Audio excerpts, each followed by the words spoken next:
Bonjour, Jumu'ah Mubaraka, café au lait, millefeuille.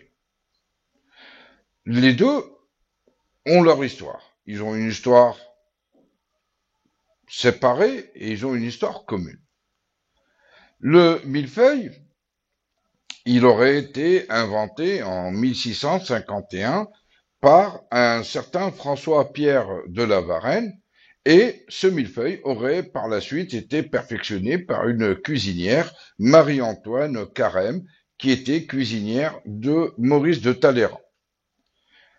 Donc ceci c'était en 1651. Quelques années plus tard, en 1660, en Chine, sera documentée la première personne buvant du café et du lait.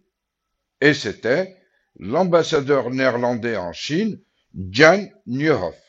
Et ça, donc, c'était en 1660.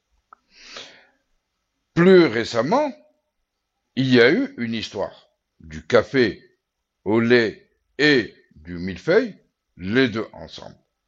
Et ceci s'est passé en avril dernier, vers la fin avril, lorsque le sélectionneur algérien Jamal Belmadi a rapporté qu'il avait rencontré, qu'il avait croisé l'arbitre gambien Gassama, qui avait officié la rencontre de barrage pour les qualifications à la Coupe du Monde de Qatar 2022. Donc, il avait rencontré cet arbitre dans le salon VIP de l'aéroport d'Alger, en train de savourer un café au lait et un millefeuille. Et donc, cette vision avait sorti Jamal Belmadi de ses gonds et il avait rapporté ça à la presse lors d'une interview.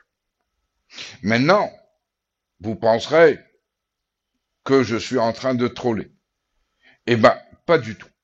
Parce que tout simplement, imaginons un instant, à partir de janvier, la mi-janvier, commence en Algérie la CHAN 2023. Par ailleurs, on sait que le Cameroun va participer. Après un moment de doute, c'est confirmé, le Cameroun participera. Maintenant, imaginons, si jamais la délégation camerounaise, une fois arrivée en Algérie, une fois arrivée et installée dans son hôtel, avait l'idée de commander chaque jour, chaque matin, au petit déjeuner, un café au lait et un millefeuille. Pensez-y. Au revoir.